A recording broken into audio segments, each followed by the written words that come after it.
20 வருஷம் ஆயிடுச்சு பிரக்யா. இனிமேல என்னால காத்துக்கிட்டு இருக்க முடியாது. உங்களுக்கு உங்க பொண்ணை நான் காட்டுறேன். வாங்க வாங்க என் கூட. நான் நல்லதானே இருக்கேன்? ரொம்ப அழகா இருக்கீங்க. நிஜமா?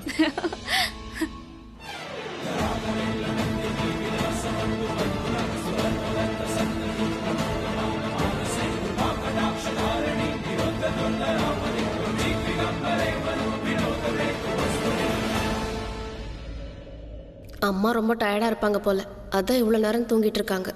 பாவம், இன்னும் கொஞ்ச நேரம் தூங்கட்டும்.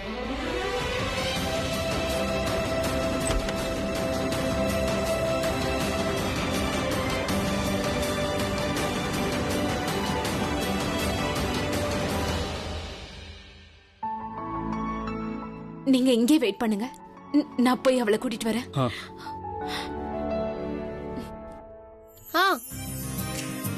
வைட் தானே? டாக்ஸி வைட் தானே? ஐ திங்க் நான் உங்களை பார்த்துட்டேன். அண்ணா, இங்க இங்க இங்க வாங்க. இங்கதான். சகனா, நான் சொல்றதை கேளு. இங்க பாரு, சித்தி மேல சத்தியமா சொல்றேன், நீ என் கூட வா. நான் எதையும் கேட்க மாட்டேன். ஆனா பிரக்யா சித்தி மேல சத்தியமா சொல்றேன், என் கூட வா. இவங்க 2 பேருக்குள்ள என்ன நடக்குது? சண்டை போட்டுக்கிறாங்களா? இல்ல, இது சண்டை இல்ல, இது ஏதோ வேற மாதிரி தெரியுதே. சகனா, நீ போக கூடாது. நான் பிராச்சி மேல சத்தியமா சொல்றேன், போக கூடாது.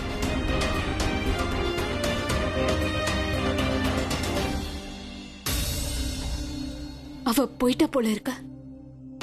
கிளம்பிட்டாளா? என்ன கொடுமை இது! இவ்வளவு வருஷம் கழிச்சு வந்திருக்க, அவ கிளம்பிட்டானா? அப்ப வீட்டுல யாரும் இல்லையா? இத்தனை வருஷத்துக்கு அப்புறம் நான் வந்திருக்கேன், வீட்டுல வேற யாரும் இல்லைன்ற.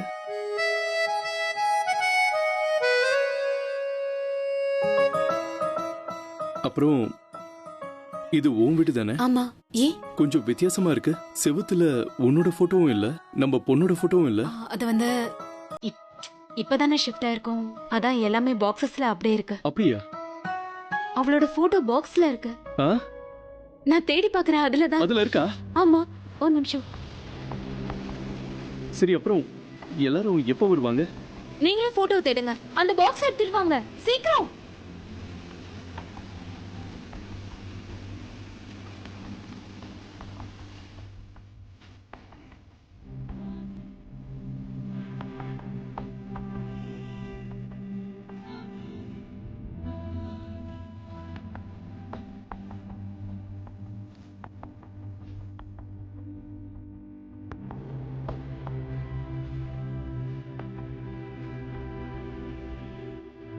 ஐயோ விடுங்க, பர்ஸ்ல பாக்குறேன்.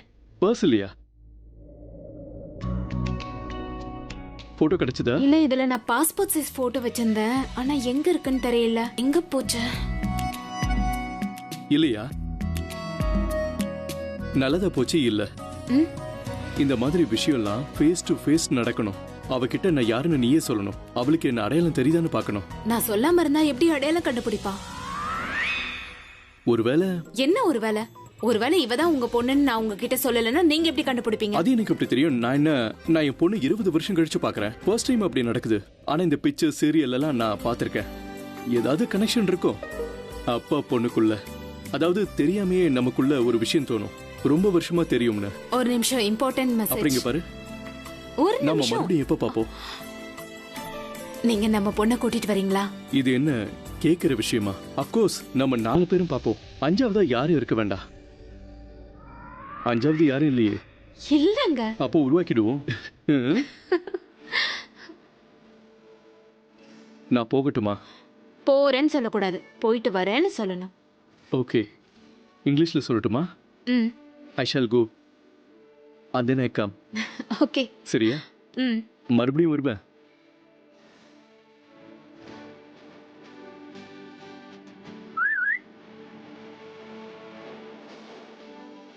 வீட்டில் யாரும் இல்லைல்ல?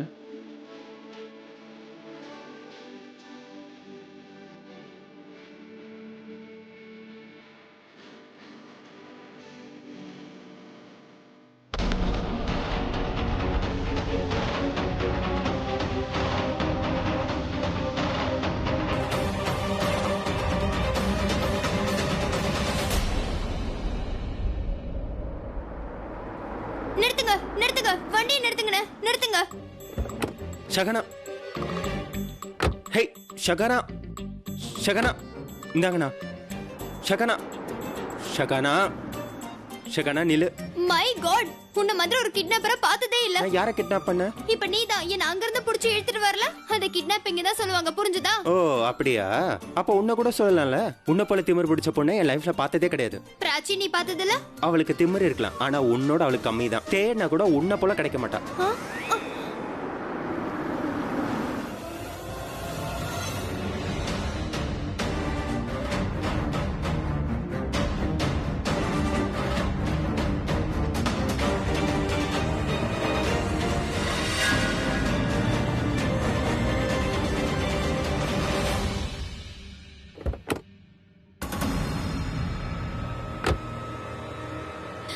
இங்க என்ன நடக்குது ரிஷி?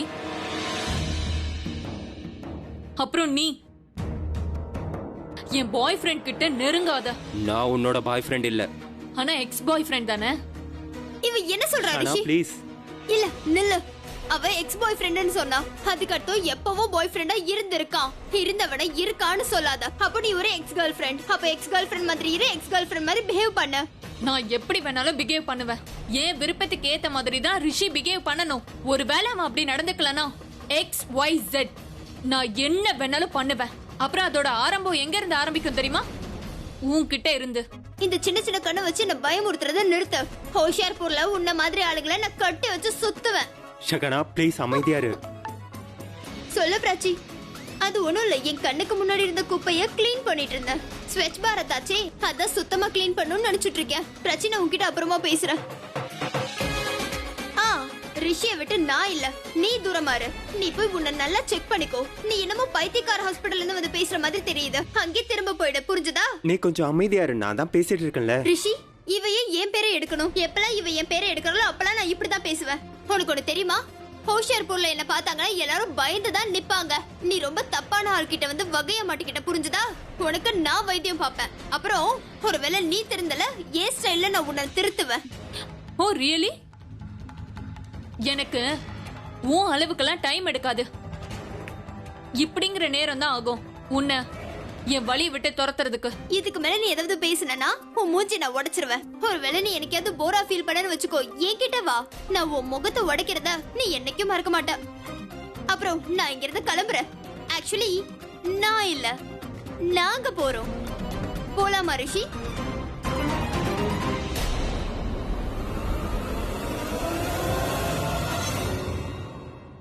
நீயும் எப்படிப்பட்ட எக்ஸ் எல்லாம் வளர்த்து வச்சிருக்க பாத்தியா? வளர்த்து வச்சிருக்கேனா? ஆமா, காட்டு மிருக மாதிரி தானே நடந்துக்கிறா. ஆனா நீ அவகிட்ட அப்படி எல்லாம் பேசிர கூடாது. சரியா சொன்ன. நான் இப்படி இல்ல, ஹோஷியார்பூர் ஸ்டைல்ல பேசியிருக்கணும்.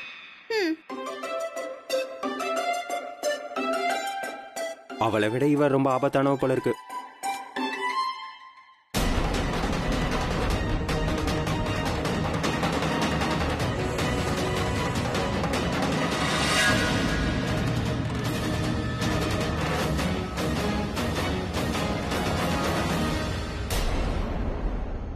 இவன் அந்த மனுஷன் தானே? இவன் தானே பிரக்யாவோட ரூமுக்குள்ள இருந்தான். பிரக்யாவோட ஹஸ்பண்டா இருக்கும். ஆமாமா, ஹஸ்பண்டா தான் இருக்கும். என்ன பிரக்யா அப்படிப்பட்ட ஆள் இல்ல. அவ போய் அடுத்தவனை கட்டி பிடிச்சிட்டு இருப்பாளா என்ன? Dress கூட அங்க பார்த்தவன் மாதிரியே இருக்கு. எதுக்கு முன்னாடி போய் பாப்போம், அவன் யாருன்னு பாப்போம்.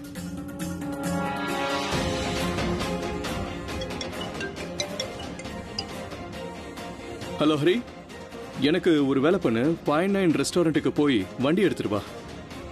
டூப்ளிகேட் கீ எடுத்துட்டு போ. ஓகே. டாக்ஸி.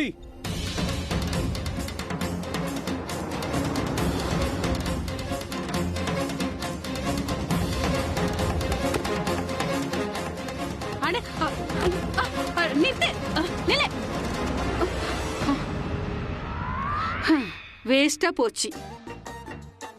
பார்த்தேன், ஆனா அவனோட முகத்தை மட்டும் பார்க்கல. போன பேசிக்கிட்டே அவனோட முகத்தை கூட பார்க்க முடியாம மறைச்சுக்கிட்டான். நான் கிட்ட வந்து பார்க்கலான்னு பார்த்தா டாக்ஸில ஏறி போயிட்டான். அவன் யாருன்னு நான் பார்க்கவே முடியலையே.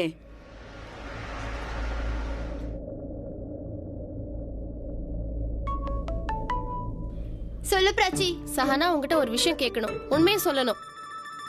உண்மை தெரியக்கூடாதுங்கிறதுக்காக தானே நீ ரிஷி கிட்ட சண்டை போட்டுட்டு இருக்க. என்ன விஷயம்? ரிஷியை உனக்கு பிடிச்சிருக்கு, என்கிட்ட போய் சொல்லாத. என்கிட்ட எதுக்கு மறைக்கிற? உனக்கு ரிஷியை பிடிச்சிருக்குல்ல, நான் உங்க 2 பேரையும் வெளியில பார்த்தேன். ஹலோ, நான் லைக் எல்லாம் பண்ணல. பிராச்சி, நீ என்ன ரிஷியோட எக்ஸ் கேர்ள் ஃப்ரெண்ட் மாதிரி பேசிட்டு இருக்கா? அவளும் அதே தான் சொன்னா. எங்க 2 பேரையும் ஒண்ணா பார்த்துட்டு ஏதோ பேசிட்டு இருக்கா. அப்புறம் நீயும் இதே சொல்ற. அப்படிலாம் எங்களுக்குள்ள எதுவும் இல்ல. சரி, நான் இங்க வந்துட்டேன், நான் உங்ககிட்ட அப்புறம் பேசுறேன். இங்க பாரு, நீ காலேஜ்ல இருந்து வீட்டுக்கு வந்ததுக்கு அப்புறம் நான் உன்கிட்ட ஒரு முக்கியமான விஷயம் சொல்லணும். சரி, ஓகே, பாய். நீ எவ்வளவு சத்தமா பேசுற தெரியுமா? மனசுக்குள்ள பேசிக்கிட்டாவே எல்லாருக்குமே கேட்கும். நீ போன்ல பேசுனதை நானும் கேட்டேன். நீ எந்த மனுஷனை பார்த்தியோ அவரை பிராச்சியோட அப்பான்னு நினைச்சு நீ அவகிட்ட நீ சொன்னா அது உனக்கு தான் ரிஸ்க் ஆயிடும். ஏன்னா அவர் பிராச்சியோட அப்பா இல்ல. அந்த ஆளை எனக்கு தெரியும். டாக்ஸி.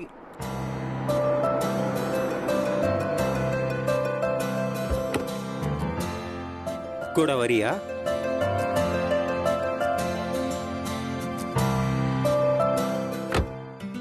ஏய், நீ இன்னுமா நியூஸ் பேப்பர் படிச்சுக்கிட்டு இருக்க? காலையிலேயே நியூஸ் பேப்பரை கடிச்சு எடுத்துருவியே. பாதி நாள் முடிஞ்சிச்சு, இன்னுமா நியூஸ் பேப்பர் படிக்கிற? எனக்கு ஒரு அம்மா இருக்கிறாப்பா. நான் எப்ப சொன்னேன் என்கிட்ட கார் இருக்கு, வீடு இருக்கு, பேங்க் பேலன்ஸ் இருக்குன்னு? நீ அம்மான்னு சொல்ற? அம்மா இருக்காங்கன்னு சொன்னது இந்த நியூஸ் பேப்பரை எங்க அம்மா அவங்க ரூமுக்கு எடுத்துட்டு போயிட்டாங்க படிக்கிறதுக்கு. அவங்க படிச்சு முடிச்சதுக்கு அப்புறமா தான் இந்த பேப்பர் என்கிட்ட கிடைச்சது. புரிஞ்சுதா? எவ்வளவு அநியாயம் நடக்குது என்ன மாதிரி ஒரு குழந்தை கிட்ட. அது சரி, ரியா எங்க? உன்னோட ரியாவா? சாரி, பல்லவி ரூம்ல இருக்கா, போய் பாரு. பாத்துட்டு வரேன். அப்புறம் ஒரு விஷயம், ரியாவை பத்தி நான் உன்கிட்ட ஒன்னு சொல்லணும். சொல்லு. ஆக்சுவலி நேற்று ராத்திரி நான் உன்னோட ரூமுக்கு வந்திருந்தேன். அப்ப நீ இல்ல. அப்ப நான் ஆலியாவையும் ரியாவையும் பார்த்தேன். ரியாவோட ரூம்ல ஆலியா இருந்தா. 2 பேரும் பேசிக்கிட்டு இருந்தாங்க. சோ ரியா கொஞ்சம் கவலையோட இருக்காப்பா. இன்னைக்கு காலையில கூட அவங்க 2 பேரையும் ஒன்னா பார்த்தேன். ஆக்சுவலா அது தப்பா கூட இருக்கலாம். என்னோட ஃபீலிங்ஸை நான் உன்கிட்ட சொன்னேன். என்னோட ஃபீலிங்ஸ் ரைட்டாவும் இருக்கலாம், ராங்காவும் இருக்கலாம். ஆனா ஐ மீன் எனக்கு என்ன தோணுதுன்னா தேர் இஸ் சம்திங் ஃபிஷி. ஐ மீன் நான் எனக்கு தோணுதை சொன்னேன். ஏன்னா ஆலியா இருக்கால, அவ ரியா கிட்ட ஏதோ சொன்னா அதுக்கு ரியா டென்ஷன் ஆயிட்டா. முதல்ல அவளை டென்ஷன் ஆக்குனா அப்புறம் அவளை அமைதியாக்கிட்டாப்பா. இதெல்லாம் எனக்கு தப்பா படுது. இல்லப்பா, நீ தப்பா நினைக்கிற. என்னாலதான் அவ டென்ஷனா இருக்கா. என்னோட நடவடிக்கையினால அவ டென்ஷனா இருக்காளே தவிர ஆலியா அவளை இல்ல. அவ பல்லவி கூட ரூம்ல இருக்கால, பாத்துட்டு வர.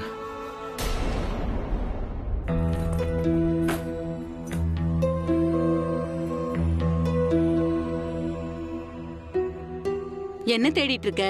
நீங்க வந்துட்டீங்களா? ஆமாம்மா, நான் வந்துட்டேன். நீ என்ன தேடிட்டு இருக்க அதை சொல்ல. இங்கதான் பிராச்சியோட ஆல்பம் இருந்தது. ஆனா ஒரு போட்டோ கூட எனக்கு கிடைக்கல. எல்லா பாக்ஸும் பார்த்துட்டேன், எங்கேயும் இல்ல. அட, அதெல்லாம் நீ எங்க கொண்டு வந்த? பழைய வீட்லயே எல்லாத்தையும் விட்டுட்டு நீ இங்க வந்திருக்க. ஒருவேளை மறந்துட்டேன்னு நினைக்கிறேன். எதுக்கும் செக் பண்ணிடுறேன். அப்புறம் காலையில இங்க யாராவது வந்திருந்தாங்களா? யாராவது தெரியாத ஆளு? அது இல்ல, அது தெரியாத ஆள்லாம் யாரும் வரல. ஓ, அப்ப தெரிஞ்சவங்க தான் யாரோ வந்திருக்காங்க.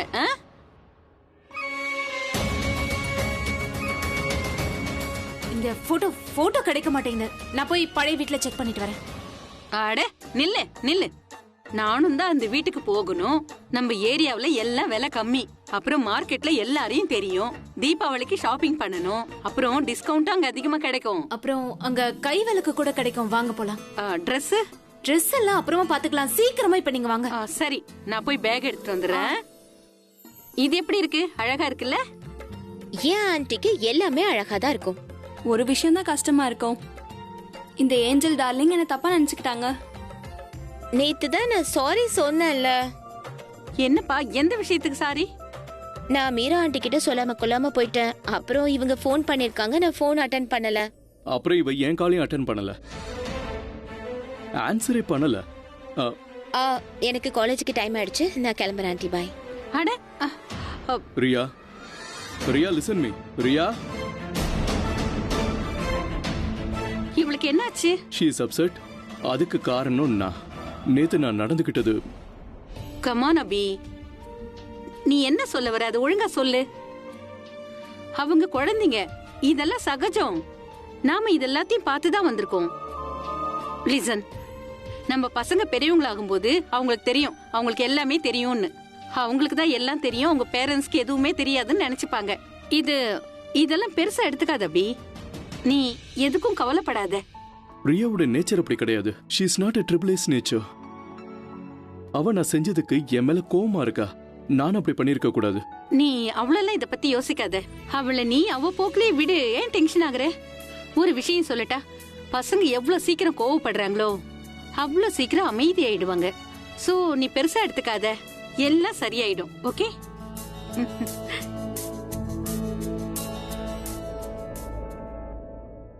என்னாச்சு இல்ல, மிஸ்டர் மேரா? நான் அவளை கோவப்படுத்திருக்க கூடாது. அதுவும் சரிதானே. பசங்க பேரண்ட்ஸ் மேல கோவப்பட்டாங்கன்னா பேரண்ட்ஸ்க்கும் பசங்க மேல கோவம் வரும். இட்ஸ் ஃபைன், சகஜம்தான். உனக்கு தப்பா தெரியலையா? நிச்சயமா இல்ல. அவ மேல நீங்க உயிரே வச்சிருக்கீங்கன்னு எனக்கு தெரியும். வாழ்க்கையில நீங்க யார் மேல அதிகமான அன்பு வச்சிருக்கீங்கன்னா அது ரியா. அப்புறம் எனக்கு இதுவும் தெரியும், அது அவளை அடிக்க நீங்க கை வாங்குனீங்கன்னா அது உங்களுக்கு ரொம்பவே கஷ்டமா இருக்கும். உங்களை நீங்களே அடிச்சுக்கிட்ட மாதிரி நினைப்பீங்க.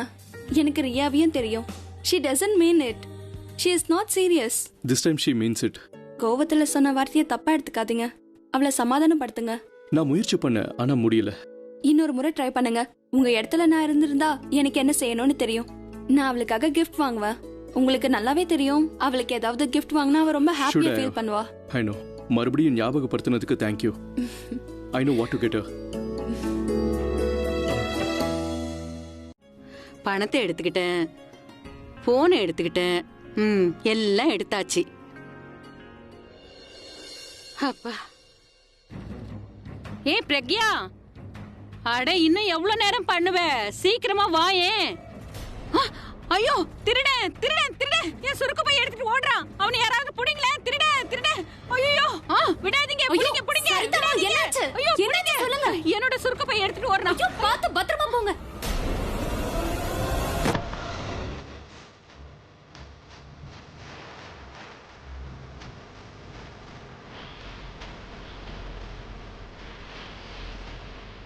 டாப்ஸி, பண்ணு, நான் உங்களோட பெரிய ஃபேன். ஆனா நீ எனக்கு திருடனா தெரியறியே.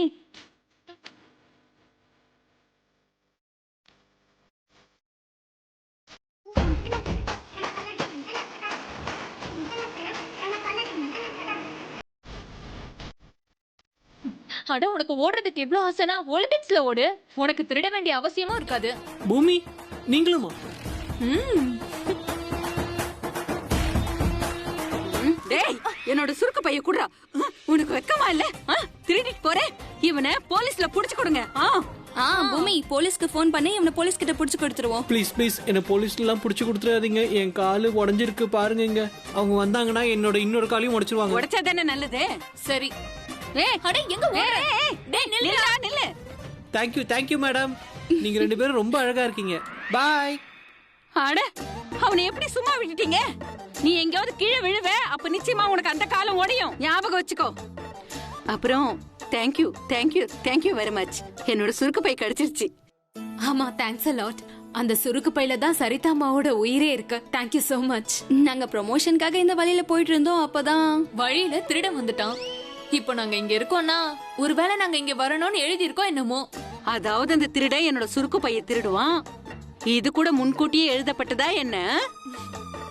பாத்தீங்களா, நான் வயசானவ, என்னால ஒண்ணும் பண்ண முடியாதுங்கிறதுக்காக தானே அந்த பையன் அவன் திருடுனா. நானும் அவனை காயெல்லாம் எடுத்து அடிச்சேன். ஆனா என்ன பண்றது, குறி தப்பிடுச்சு. இப்போ வயசாயிடுச்சு இல்லையா? இங்க பாருங்க சரிதாம்மா, உடம்புக்கு வயசாகலாம், ஆனா மனசுக்கு வயசாகாது. வயசை வச்சு யாரையும் சாதாரணமா எடை போட்டுட கூடாது. ஏதோ உண்மைதான், நானும் இதை ஒத்துக்கிறேன். ஆமா, நானும் இதை நம்புறேன். இப்ப நான் உங்க வயசுக்கு ஈக்குவலா என்னால போட்டி போட முடியுமா சொல்லுங்க? அட, ஏன் போட்டி போட முடியாது?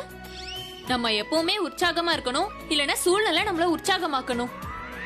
சந்திரா பிரகாஷி ரெண்டு பாட்டிங்க மாதிரி. இந்த ரெண்டு பேரும் யாரு? இவங்கெல்லாம் ஆர்வத்துக்கு எடுத்துக்காட்டு. சந்திரா அப்புறம் பிரகாஷ்ன்ற ரெண்டு பாட்டிங்க இருக்காங்களே, அவங்க ஜோடி வில்லேஜ்ல இருக்காங்க. அவங்க 60 வயசுல நடிக்க ஆரம்பிச்சிருக்காங்க. அதுவும் உங்க பொண்ணுங்களுக்காக. ஏன்னா உங்க பொண்ணுங்களுக்கு அவங்க ஒரு எக்ஸாம்பிளா இருக்கணும்னு நினைச்சாங்க. அவங்கள என்கரேஜ் பண்றதுக்கு, அவங்களும் வாழ்க்கையில முன்னேறி போகணும்னு நினைச்சாங்க. ஆனா இந்த விஷயம் உங்க ரெண்டு பேருக்கும் எப்படி தெரிஞ்சது? ஐயோ சரிதாம்மா, நீங்க இப்பெல்லாம் டிவி பாக்குறது இல்லையா? இவங்களோட படம் இப்ப வர போகுதுல்ல, அதுல சந்திரா பாட்டி பிரகாஷி பாட்டி ரோல இவங்க ரெண்டு பேரும் தான் பண்ணிருக்காங்க. நானு மத்தவங்க சொல்லி கேள்விப்பட்டிருக்கேன், இப்போ உண்மையிலேயே பாக்குறேன். சரிதாம்மா, ரொம்ப ரியலான ரொம்ப இன்ஸ்பைரிங் ஸ்டோரி இது. அப்போ நீங்க 2 பேரும் அதுல கிழவி வேஷம் போட்டீங்களா? அட என்ன கூட்டிட்டு போயிருக்கலாம்ல. உங்களை வயசானவங்கள ஆக்க வேண்டிய அவசியமே இருந்திருக்காதுல்ல. ப்ரொடியூசருக்கு மேக்கப் செலவு மிச்சமாயிருக்கும். நீங்க ரொம்ப கியூட்டா இருக்கீங்க. நீங்க ஒண்ணு பண்ணுங்க, எங்களோட பிக்சரை கண்டிப்பா பாருங்க. இன்னைக்கு எங்களோட படம் ரிலீஸ் ஆயிருக்கு. சோ நீங்க எல்லாரும் குடும்பத்தோட சேர்ந்து எங்களோட படத்தை போய் பாருங்க. சந்திரா பிரகாஷி 2 பாட்டிங்களோட கதை. பாக்குறோம். கண்டிப்பா பாக்குறோம். All the best. Yes all the best. Congratulation. பாருங்க கண்டிப்பா பாருங்க.